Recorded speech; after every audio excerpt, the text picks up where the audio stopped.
Hello दोस्तों, आज हम आपको इस वीडियो में मोटिवेशनल कहानी सुनाने जा रहे हैं जिसे सुनकर शायद आपको कुछ समझ में आए। ये जानने के लिए आप हमारी वीडियो में लास्ट तक बने रहे। अगर आपको हमारी वीडियो अच्छी लगे तो चैनल को लाइक, शेयर एंड सब्सक्राइब जरूर करें और कमेंट में जय श्री राम जरूर लिखें। धन्यवाद। सफलता का रहस्य। सुकरात। एक बार एक व्यक्ति ने महान सुकरात से पूछा कि सफलता का रहस्य क्या है। सुकरात ने उस इंसान को कहा कि वह कल सुबह नदी के पास मिले, वहीं पर उसे अपने प्रश्न का जवाब मिलेगा। जब दूसरे दिन सुबह वह व्यक्ति नदी के पास मिला तो सुकरात ने उसको नदी में उतरकर नदी गहराई की गहराई मापने के लिए कहा। वह व्यक्ति नदी में उतरकर आगे की तरफ जाने लगा। जैसे ही पानी उस व्यक्ति के नाक तक पहुंचा, पीछे से सुकरात ने आकर अचानक से उसका मुंह पानी में डुबो दिया। वह व्यक्ति बाहर निकलने के लिए झटपटाने लगा, कोशिश करने लगा, लेकिन सुकरात थोड़े ज्यादा स्ट्रॉन्ग थे। सुकरात ने उसे काफी देर तक पानी में डुबोए रखा।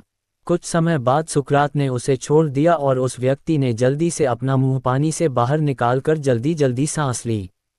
सुकरात ने उस व्यक्ति से पूछा, जब तुम पानी में थे तो तुम क्या चाहते थे? व्यक्ति ने कहा, जल्दी से बाहर निकलकर सांस लेना चाहता था। सुकरात ने कहा, यही तुम्हारे प्रश्न का उत्तर है। जब तुम सफलता को उतनी ही तीव्र इच्छा से चाहोगे जितनी तीव्र इच्छा से तुम सांस लेना चाहते हैं, तो तुम्हें सफलता निश्चित रूप से मिल जाएगी। अभ्यास का महत्व। प्राचीन समय में विद्यार्थी गुरुकुल में रहकर ही पढ़ा करते थे। बच्चे को शिक्षा ग्रहण करने के लिए गुरुकुल में भेजा जाता था। बच्चे गुरुकुल में गुरु के सानिध्य में आश्रम की देखभाल किया करते थे और अध्ययन भी किया करते थे। वरदराज को भी सभी की तरह गुरुकुल भेज दिया गया। वहां आश्रम में अपने साथियों के साथ घुलने मिलने लगा, लेकिन वह पढ़ने में बहुत ही कमजोर था। गुरुजी की कोई भी बात उसके बहुत कम समझ में आती थी। इस कारण सभी के बीच वह उपहास का कारण बनता है।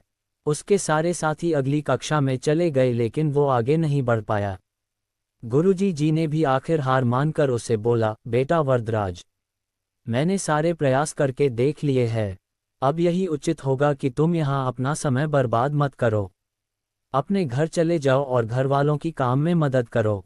वरदराज ने भी सोचा कि शायद विद्या मेरी किस्मत में नहीं है, और भारी मन से गुरुकुल से घर के लिए निकल गया। दोपहर का समय था। रास्ते में उसे प्यास लगने लगी। इधर उधर देखने पर उसने पाया कि थोड़ी दूर पर ही कुछ महिलाएं कुएं से पानी भर रही थी। वह कुएं के पास गया। वहां पत्थरों पर रस्सी के आने जाने से निशान बने हुए थे, तो उसने महिलाओं से पूछा, ये निशान आपने कैसे बनाए? तो एक महिला ने जवाब दिया, बेटे, ये निशान हमने नहीं बनाए। ये तो पानी खींचते समय इस कोमल रस्सी के बार बार आने जाने से ठोस पत्थर पर भी ऐसे निशान बन गए हैं। वरदराज सोच में पड़ गया। उसने विचार किया कि जब एक कोमल से रस्सी के बार बार आने जाने से एक ठोस पत्थर पर गहरे निशान बन सकते हैं, तो निरंतर अभ्यास से मैं विद्या ग्रहण क्यों नहीं कर सकता। वरदराज ढेर सारे उत्साह के साथ वापस गुरुकुल आया और अथक कड़ी मेहनत की। गुरुजी ने भी खुश होकर भरपूर सहयोग किया। कुछ ही सालों बाद यही मंदबुद्धि बालक वरदराज आगे चलकर संस्कृत व्याकरण का महान विद्वान बना, जिसने लघु सिद्धांत कौमुदी, मध्य सिद्धांत कौमुदी, सार सिद्धांत कौमुदी, गीर्वाण पद मंजरी की रचना की।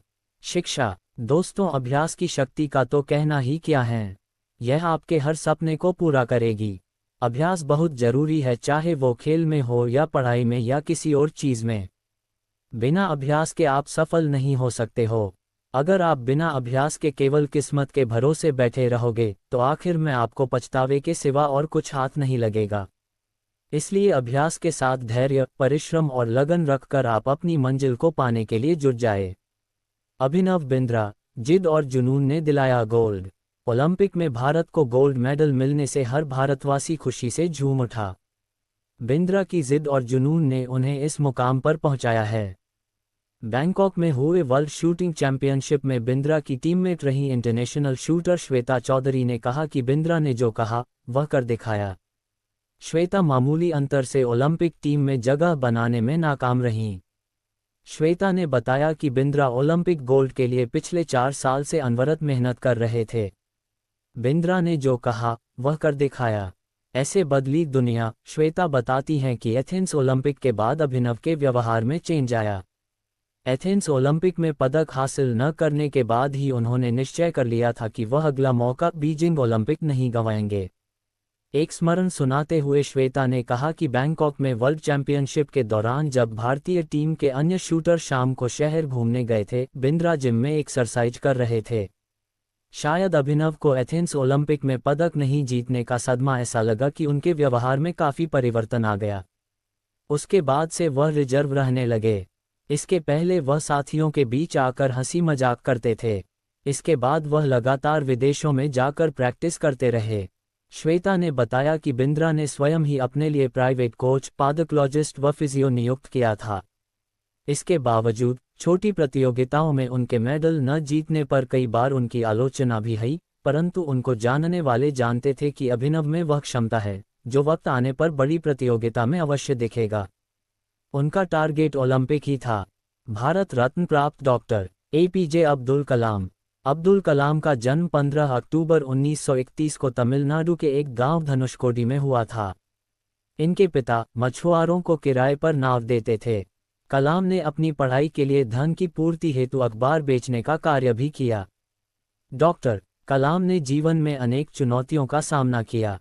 उनका जीवन सदा संघर्षशील रहने वाले एक ऐसे व्यक्ति की कहानी है जिसने कभी हार नहीं मानी तथा देशहित में अपना सर्वस्व न्यौछावर करते हुए सदा उत्कृष्टता के पथ पर चलते रहे। 71 वर्ष की आयु में भी वे अथक परिश्रम करते हुए भारत को सुपर पावर बनाने की ओर प्रयासरत थे। भारत रत्न डॉक्टर अब्दुल कलाम भारत के 11वें राष्ट्रपति बने। वे भारत रत्न से सम्मानित होने वाले तीसरे राष्ट्रपति हैं। भारत के मिसाइल कार्यक्रम के जनक डॉक्टर कलाम ने देश को अग्नि एवं पृथ्वी जैसी मिसाइलें देकर चीन एवं पाकिस्तान को इनकी रेंज में लाकर दुनिया को चौंका दिया। एक बार एयरफोर्स के पायलट के साक्षात्कार में 9वें नंबर पर आने के कारण कुल 8 प्रत्याशियों का चयन करना था, उन्हें निराश होना पड़ा था। वे ऋषिकेश बाबा शिवानंद के पास चले गए एवं अपनी व्यथा उन्हें सुनाई। बाबा ने उन्हें कहा, Accept your destiny and go ahead with your life. You are not destined to become an Air Force pilot. What you are destined to become is not revealed now, but it is predetermined. Forget this failure, as it was essential to lead you to your existence. Become one with yourself, my son. Surrender yourself to the wish of God. बाबा शिवानंद का कहने का अर्थ ये था कि असफलता से निराश होने की आवश्यकता नहीं। यह असफलता आपकी दूसरी सफलताओं के द्वार खोल सकती है। तुम्हें जीवन में कहाँ पहुँचना है इसका पता नहीं। आप कर्म करो, ईश्वर पर विश्वास करो। डॉक्टर कलाम का जीवन हर उस नवयुवक के लिए आदर्श प्रेरणा स्रोत है जो अपने जीवन में एक असफलता मिलने पर ही निराश हो जाते हैं। डॉक्टर कलाम ने अपने सारे जीवन में निस्वार्थ सेवा कार्य किया। उनका राष्ट्र प्रेम और उनका देशभक्ति का जज्बा हर भारतीय के लिए सबक एवं प्रेरणा का पुंज है और हमेशा रहेगा। महान गणितज्ञ रामानुजन। धुन के पक्के। रामानुजन का जन्म एक गरीब परिवार में 22 दिसंबर 1887 को तमिलनाडु के इरोड कस्बे में हुआ था। उनके पिता एक साड़ी की दुकान पर क्लर्क का काम करते थे। रामानुजन के जीवन पर उनकी मां का बहुत प्रभाव था। जब वे 11 वर्ष के थे तो उन्होंने SL लोनी द्वारा लिखित गणित की किताब की पूरी मास्टरी कर ली थी। गणित का ज्ञान तो जैसे उन्हें ईश्वर के यहाँ से ही मिला था। 14 वर्ष की उम्र में उन्हें मेरिट सर्टिफिकेट्स एवं कई अवार्ड मिले। वर्ष 1904 में जब उन्होंने टाउन हाई स्कूल से स्नातक पास की तो उन्हें के रंगनाथा राव पुरस्कार प्रधानाध्यापक कृष्ण स्वामी अय्यर द्वारा प्रदान किया गया। वर्ष 1909 में उनकी शादी हुई। उसके बाद वर्ष 1910 में उनका एक ऑपरेशन हुआ। घरवालों के पास उनके ऑपरेशन हेतु पर्याप्त राशि नहीं थी। एक डॉक्टर ने उनका मुफ्त में ये ऑपरेशन किया था। इस ऑपरेशन के बाद रामानुजन नौकरी की तलाश में जुट गए। वे मद्रास में जगह जगह नौकरी के लिए घूमे। इसके लिए उन्होंने ट्यूशन भी किए। वे पुनः बीमार पड़ गए। इसी बीच वे गणित में अपना कार्य करते रहे। ठीक होने के बाद उनका संपर्क नेल्लोर के जिला कलेक्टर रामचंद्र राव से हुआ। वह रामानुजन के गणित में कार्य से बेहद प्रभावित हुए। उन्होंने रामानुजन की आर्थिक मदद भी की। वर्ष 1912 में उन्हें मद्रास में चीफ अकाउंटेंट के ऑफिस में क्लर्क की नौकरी भी मिल गई। वे ऑफिस का कार्य जल्दी पूरा करने के बाद गणित का रिसर्च करते रहते। इसके बाद वे इंग्लैंड चले गए। वहाँ उनके कार्य को खूब प्रशंसा मिली। उनके गणित के अनूठे ज्ञान को खूब सराहना मिली। वर्ष 1918 में उन्हें ट्रिनिटी कॉलेज कैम्ब्रिज का fellow of Trinity college Cambridge चुना गया। वह पहले भारतीय थे जिन्हें इस सम्मान पोजीशन के लिए चुना गया। बहुत मेहनती एवं धुन के पक्के थे। कोई भी विषम परिस्थिति, आर्थिक कठिनाइयाँ, बीमारी एवं अन्य परेशानियां उन्हें अपनी धुन से नहीं डिगा सकीं। वे अंततः सफल हुए। आज उन्हें विश्व के महान गणितज्ञों में शुमार किया जाता है। 32 वर्ष की छोटी उम्र में ही इस प्रतिभाशाली व्यक्ति का देहावसान हो गया। दुनिया ने एक महान गणितज्ञ को खो दिया।